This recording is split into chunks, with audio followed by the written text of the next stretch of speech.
Hello, my beautiful friend, and thank you so much for tuning in to this episode of Angels Don't Lie. I'm your host, Jeannie Street. I'm so thankful and grateful that you're here.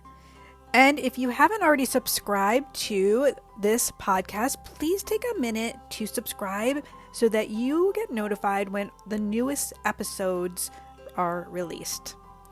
Today, the angels and I have a really special treat for you. We are speaking to Mellissa Seaman. Her beautiful gifts allow her to tap in to your energy and help you to work with your gifts instead of against them. Her work in this world is really incredible. She does a lot of traveling. We got into a really intimate conversation, and I can't wait for you to hear more from Mellissa and how you can really start to trust your own intuitive gifts. I'll see you on the other side.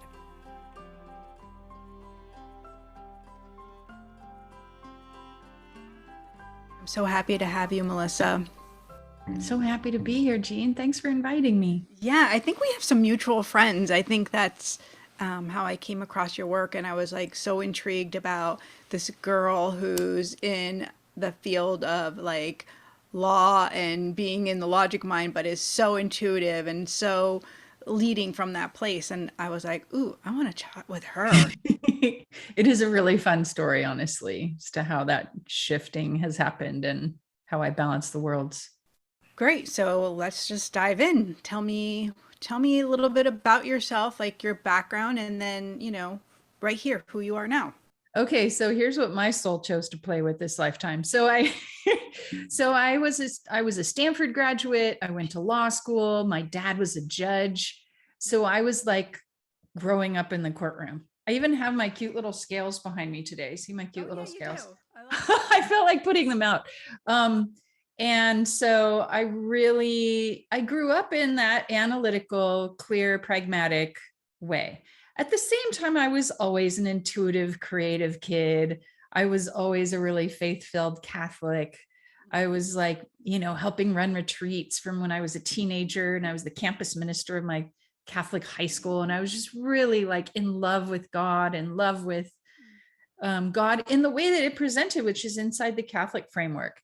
And, by the time I was 29 or whatever, I was married to a great guy who's also a Catholic and an engineer and a singer. So he had that creative thing too. And everything was going great. I had my first baby, Colin, my son, and we had this beautiful big house near the beach in San Diego. And I kind of was like, check, check, check. Like I had everything I wanted, And then I went into labor with my second child, Clarice. And labor felt different. Like it felt like this grungy belly dance. It felt really good. It didn't feel like pain. And I just felt myself open, as if Clarice was like sliding down a pole, as if she was spiraling down a pole in the center of my field, and everything whoosh, really open. It was this very ecstatic experience, the likes of which I didn't really think was possible. I thought it was just a myth that like hippie yoga girls said about how birth could be. And then it happened to me. And then afterwards, I could see spirit guides, and I could see layers of energy, and I could see a lot, including the dearly departed and the not so dearly departed. I could see a lot of spirit that I didn't even know was real before. And so here I am, this Catholic girl, suddenly seeing all this stuff that's really not supposed to exist. And it really felt like inside myself, it felt like, oh, right. Like, that makes sense. Okay. But in the framework of my world, no bueno, didn't fit, really concerned everybody. My husband, my parents, my friends were like, oh, this doesn't sound good. My mom at one point thought maybe I needed an exorcism. Oh my dad was a little more pragmatic about it. Well, but she's healing our friends. She's doing really good things. How could that be evil? but it was so far outside of my box. It was so far outside of my box. And many people think of spiritual awakening must be this like delightful, transcendent, thing that makes life completely easy from there forward. And I'm here to tell you that's not always how it shows up. Like any other initiation, it was really hard at first. It was really a struggle. And I, like many of us, when we have our first big pop open, I can see you're dead, and I can see what happened to you when you were 4, and like got an attitude in defense, right, to all of this discomfort and struggle in my family culture. And so I got a little spiritually arrogant for a minute, and or a couple years, as the case may be. I did a lot of great work. I channeled a lot of classes. I found myself just straight channeling a lot of things that I could share with other people that they found valuable. And, but as you can imagine, it took me into a whole nother realm that was a little bit disconnected from life. And that is the struggle, as you know, of us spirit folk. Like it's tricky to be in both worlds fully. Yes. I love everything you're saying. Like I connect so much with it. Really?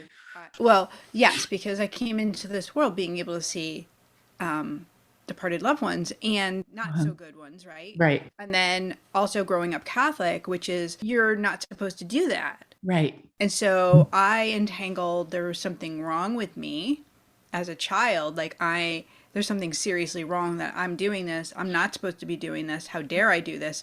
But then, stepping into like that adult version of me, and I was like the same thing. Like it would broke back open, and it was like, you have to do this. And I couldn't not do it.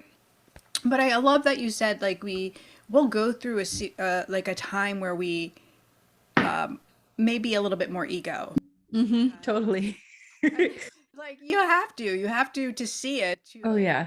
To be like, wow, girl, you might want to like, go take a shower. Get the showers, kid. Take yourself a little less seriously. Stage in there. But, yeah. I feel like it's really important, and I think this is a good reminder that we get an opportunity to keep like kind of cleansing ourselves and healing ourselves as we further develop our gifts, and where God leads us, it's going to be completely different. So I love that you have been led, in your genre in where it makes sense, and people are like, wait, can you tell me more? So what does it look like nowadays for you here? And how old is your daughter, first off? She's 22. She's amazing. Yeah. I just watched her perform. She's like this indigo artist, she's just, yeah. And where has it led me? Like after really diving into what I would have termed woo world, and living in intentional community with a bunch of healers and hot springs for 7 years, I eventually really, part of me started longing for having more impact in this world, in the world of business, and in the world that I had been practicing as a business lawyer. I thought, it's cool that I'm supporting other spiritual people to become more spiritual. And I still do that. Except now it's a lot of times I'm training executives and business people how to leverage spirit gifts in their business. But now that's what I'm doing. I'm working with spiritual business people who are channels in their own right, to strategize the right words and the right structures and the right magnetics and messaging and money strategies, so that they can relax with this recurring revenue. I want to go a little further with you on that. Like, because they're showing me like, it's not just the right words, it's their soul words. It's the ones that match their soul. And that's what makes the connection. Correct. Yes. And the soul of their business. Yeah.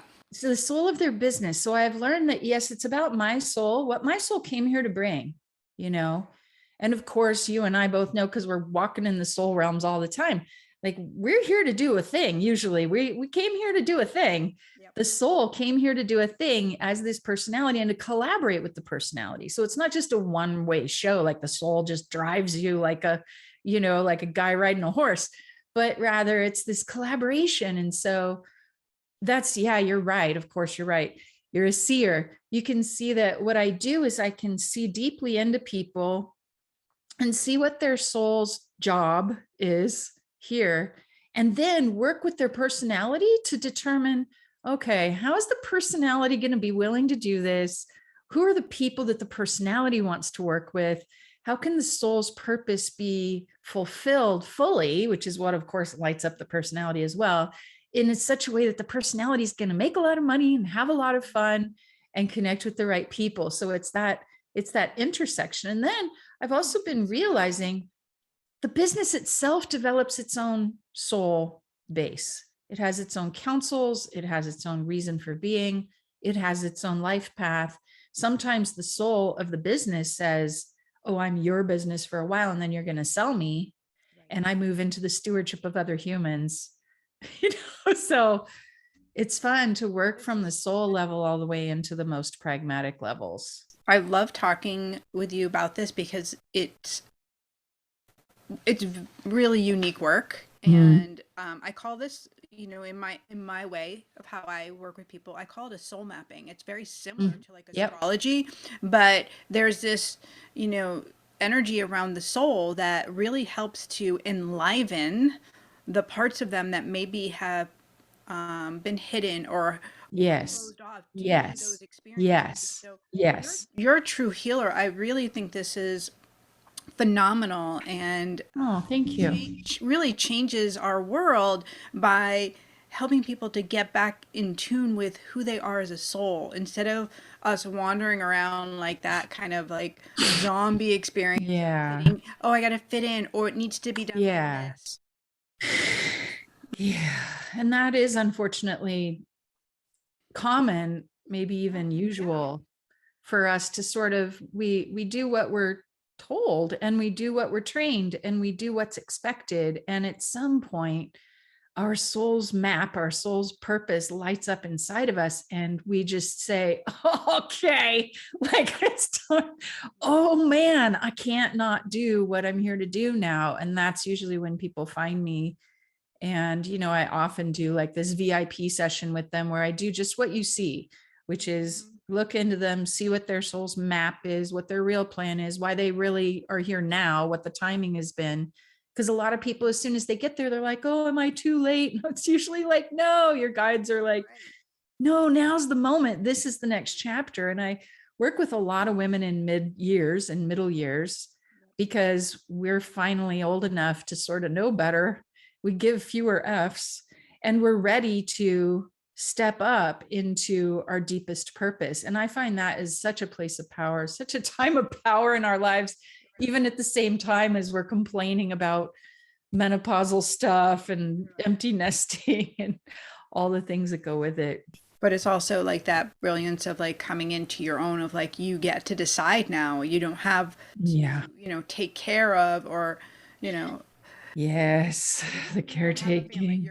You're caretaking, you're planning for your future, you're doing all the things. And then, if you have a family, you're planning for your children. And then, you get to a point and you're like, wait, where am I? Where did I go? Totally.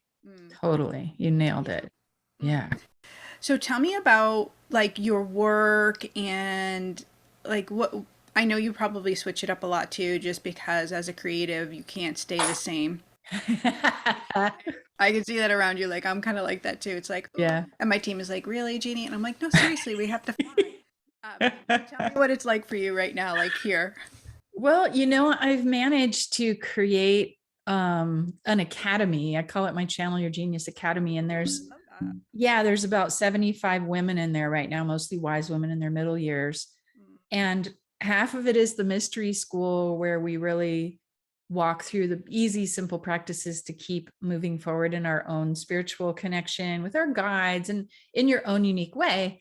And then the other half is the business school, because these wise women tend to be business owners, or women who at least have a hobby business where they're really following their soul's map or path or, purpose in a way that puts them in service to other people and in sacred exchange. Because as you and I both know, we've got to charge good money in order for people to be able to receive the profound energy that moves through us. We just have to. And a lot of people fight that for a long time, but it's so important to value the power that channels through a channel by making sure that people are invested in it. And so that's business. And I love the geeking out about business stuff and finding ways that channels can do business even now that doesn't make them queasy.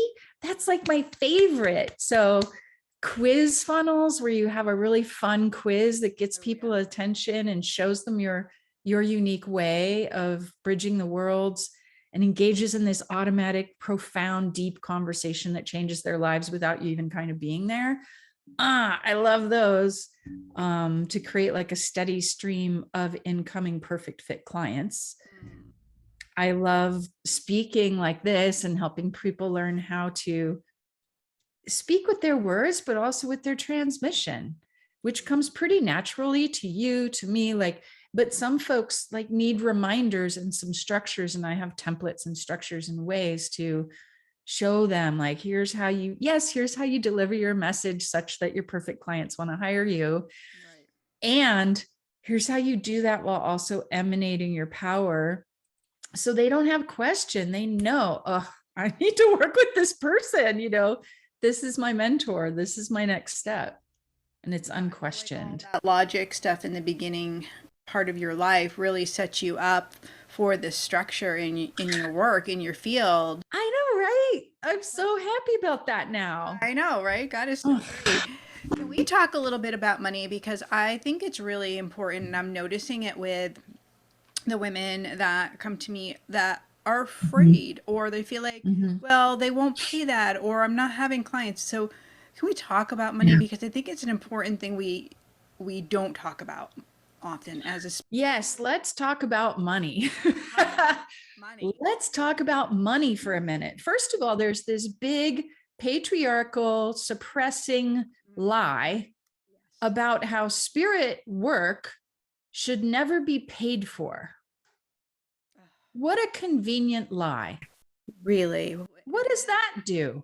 What an old story. And well, it shuts us up, right? It shuts up the channels. It keeps mostly women who are doing creative, magical work from surviving by doing that magical work. And it literally devalues the most important transformative agents we have as humans. Well done, patriarchy. So if you find yourself buying into that hoo-ha, question it at the very least. And I'm adopted by an indigenous spirit woman, Maria Yesbrew, who grew up in the White Mountains Reservation in Arizona and was trained by her great-grandfather in their native ways and ceremonies. And I've been doing ceremony and work with her for over 20 years now. And it's always been important to me not to steal, co-opt traditions that belong to people, especially people that we've, performed genocide on as a nation. And she's the one who at first really questioned that. She said, well, first of all, Mellissa, I'm not used to working with a lot of money, making a lot of money, because I grew up in a very simple way. And we didn't look at wealth that way. Wealth wasn't about money. Wealth was about having plenty to eat and fresh air to breathe and plenty of water. That was wealth. And I think that's real wealth, honestly, and love, But she said, but those people who say that the holy ones are never paid, they've never lived that way. Because she said, my grandfather, when he would do healings for people, when he would do ceremonies for people, it was a natural thing for them to reward and thank him highly with animals and food and furs and stuff that we needed at that time to live a more luxurious lifestyle. And she's like, when we lived a more luxurious lifestyle, quite frankly, because my grandfather was always helping people, channeling through these high value things. So don't think that we didn't get quote unquote paid, that somehow this idea of equal exchange for sacred work is something new. Of course, it was more of a bartering economy at that time, but she's like, you don't have that now. What you have is money. Y'all don't trade animals anymore. Now there's money. And so I just wanted to put that out there because that changed my perception of this should. Yes. We don't charge for sacred work. Now, on the other hand, what did Spirit tell me once that really stuck with me was no one can own what Spirit only can give. No one can own what Spirit only can give.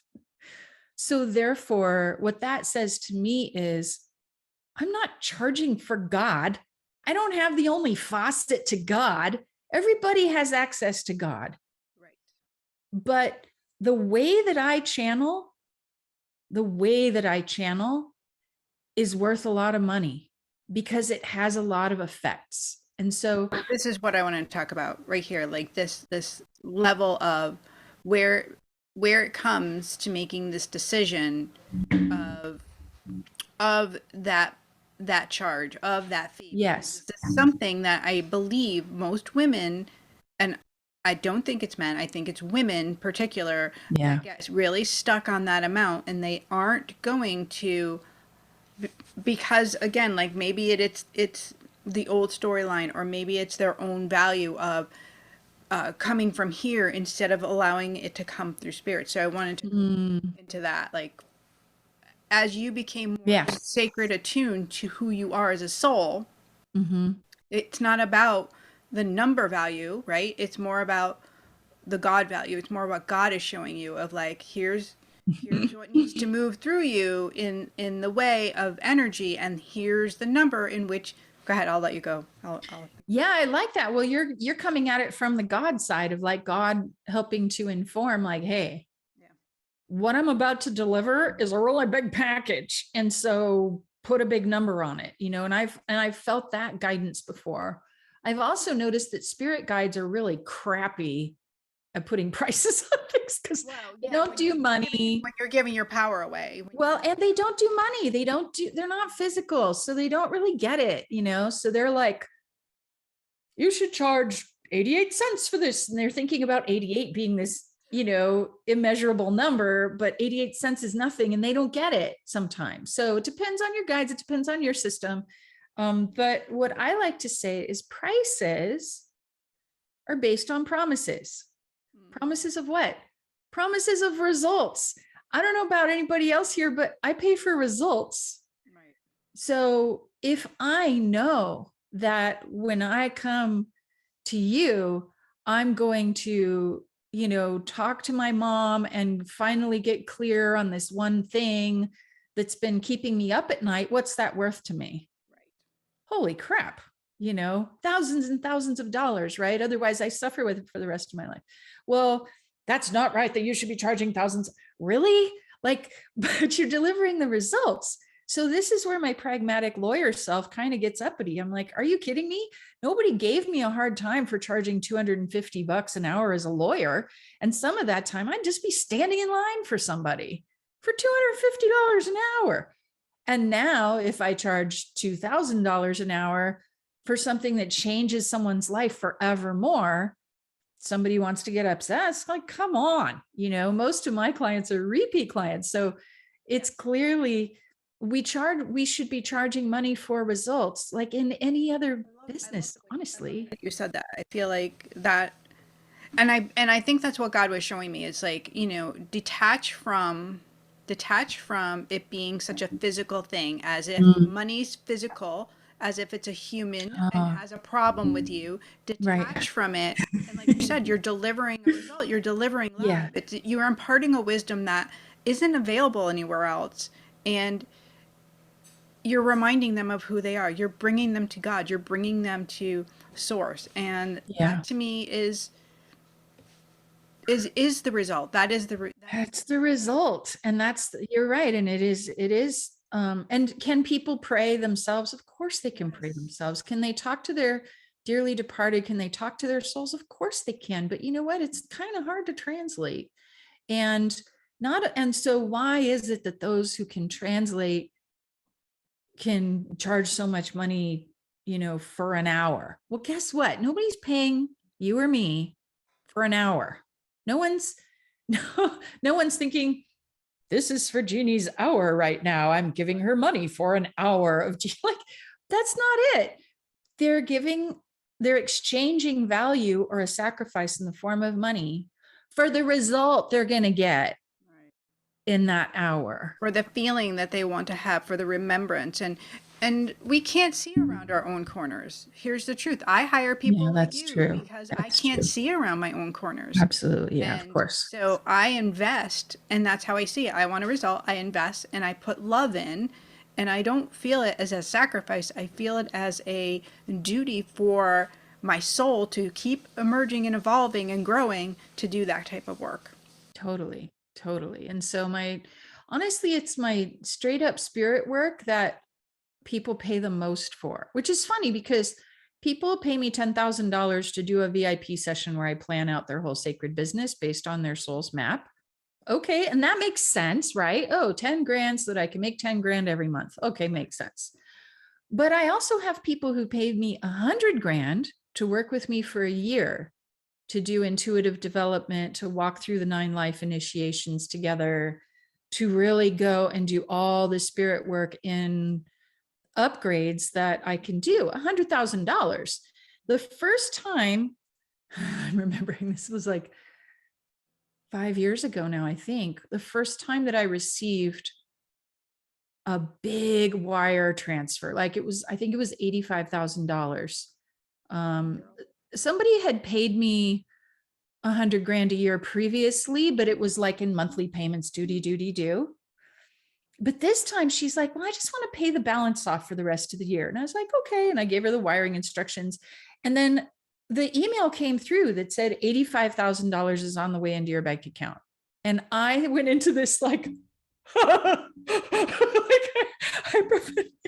I called one of my mentors, because I have several, and I'm like, oh my God, I'm freaking out right now. $85,000. What if I can't give her the results? Oh, right. Worth so painful. $85,000. What if I can't deliver? Because like I do every time we make a wish list together, when I'm working with someone at that profound level, we make a wish list with God and we're like, okay, this is what we're doing this year. All of these miracles will happen this year with this work. And I've never had them not happen, which is really extraordinary, but thanks God. But part of the reason why is what she said. What she said was, Mellissa, that she's not paying you. She's not paying for you. She's paying for the expanse of energy that she is calling through you. And it's your job to stay open and let it come through for her. She's paying for this huge energy that she's now called into her life, and it comes through you. You're the conduit, you're the channel. She's not paying for Mellissa. It's not about Mellissa right now. And I was like,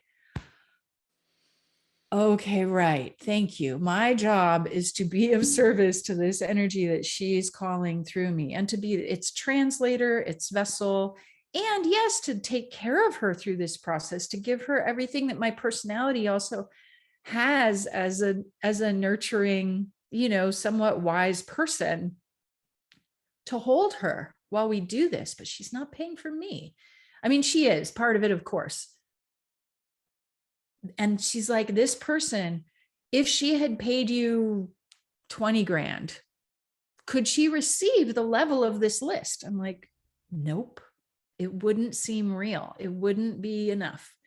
Right. She's like, so if you have a problem making this much money, go ahead and flow it into whatever projects and nonprofits and things that, it basically, over the last few years, I've created a retreat center on my land, because the money is not about, it's not about hoarding. It's not about grasping. it's really about being a conduit for the energy and for the money. Right. A And big conduit. And for love, like that love, being a love conduit. That's what the power is. That's what she's, right? Different flavors of love. That's all we channel. Because that's what we're devoted to. Is to be a clear channel, is to totally keep healing, is to keep showing up. And that's part of what your clients get as well, is your dedication to your craft, to your work, to your calling your mentor, of having those mentors. That's really why they come. That's true. If our healers that come to us are stagnant in their work, it is a spark that we give them under their ass to, go and to start, being very intentional in setting the sacred work and doing ceremony and whatever that looks like for their soul, right? Right.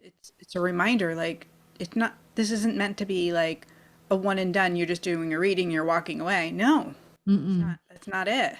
Right. Yeah. And we can have different price points, Sure, absolutely. My Wisdom Academy is $500 a month with a private session. Like, so it's not always, you don't have to have all your stuff be really high-end expensive, but you do have to feel into which energy is coming through where, and who's here, and part of my work feels like my give back too, because I want other channel. It turns me on. I love it that other women who are channels can step up into these levels of leadership and abundance. Man, I want all the wise women channels to have all the money and leadership in this world. That would be amazing. So there's different, it's not a one and done thing. Like you said, it's not just a one and done thing. Let me ask you your favorite type of, you kind of already described your favorite type of client. If you go a little bit more in depth, if the woman comes to you, what does she typically look like? She usually has some kind of professional or corporate background. Like she's a grown ass mama who's like, you live through the stuff, and she's now approaching 50, or she's in her 50s or 60s. And she's landed in this no nonsense time to get to work now, like time to do what my soul came here to do. And it's fun to help her find all those threads from her professional background, which are now going to be woven into her spirit gifts as she stands as a prophet, as an oracle, as a wise one in this world, and enjoys more abundance and more ease than she ever did, even when she was a big shot, whatever she might have been in the past. That's like my favorite. And I've created quite a sisterhood of us in my academy, and it's so fun. I love that. Yeah. What's one fun fact, something maybe no one else knows about you, something random? Oh my gosh, fun fact. Okay, I have goats here on my land, and they kind of rule the roost around here sometimes. In fact, I have come home to find baby goats on my car, on the roof of my house. Like my goats are like the fool card that is constantly percolating in the background on my land. And you're in San Diego still? No, I'm actually in Northern California. I'm in Nevada City, which is kind of gold rush country up here, between Sacramento and Lake Tahoe. So I'm in the tall cedar forest, and rivers and streams, and it's beautiful up here. It's extraordinary. It's amazing to get to live in 4 seasons. After growing up in San Diego and living most of my life in San Diego or in the Bay Area, the San Francisco Bay Area, I moved up here about 6 years ago now and got 20 acres and have been developing this as a sacred retreat center. Oh, I can't wait to see your sacred retreat. Yeah, it's really special. Awesome. Well, this has been such a joy. Thank you. What are you working on in your work right now? How can people find you, or what is the newest offer? You know what? I really want to encourage you to come and take my soul gift quiz. It's the easiest way to get to know me.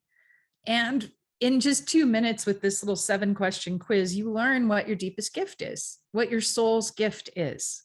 There's 5 types of soul gift. And when you learn which one you are, it begins the journey of recognizing what we talked about earlier, where you go, oh, darn it. Like all my life, I've been trying to be this other thing.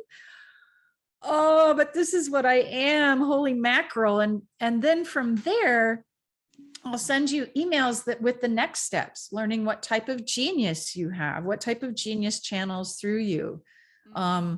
Learning, I mean, it's a little sequence of things you can learn with me. And then, of course, if you want to get to know me, you can just write me back one of those emails and we can talk more about what's going on for you. But yeah, soulgiftquiz.com is where to go. Soul Gift Quiz, SOUL gift quiz.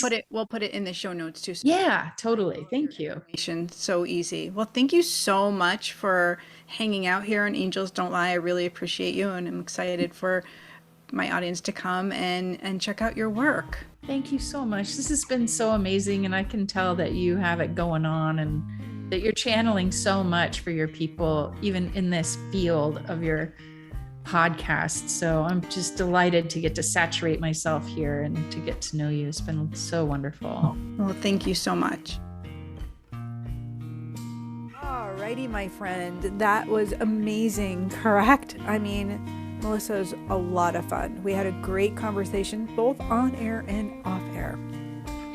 So I just wanted to remind you that wherever you are in your journey of healing, you're safe. You're so okay with everything that's going on around you, even if you feel like you aren't equipped to deal with it.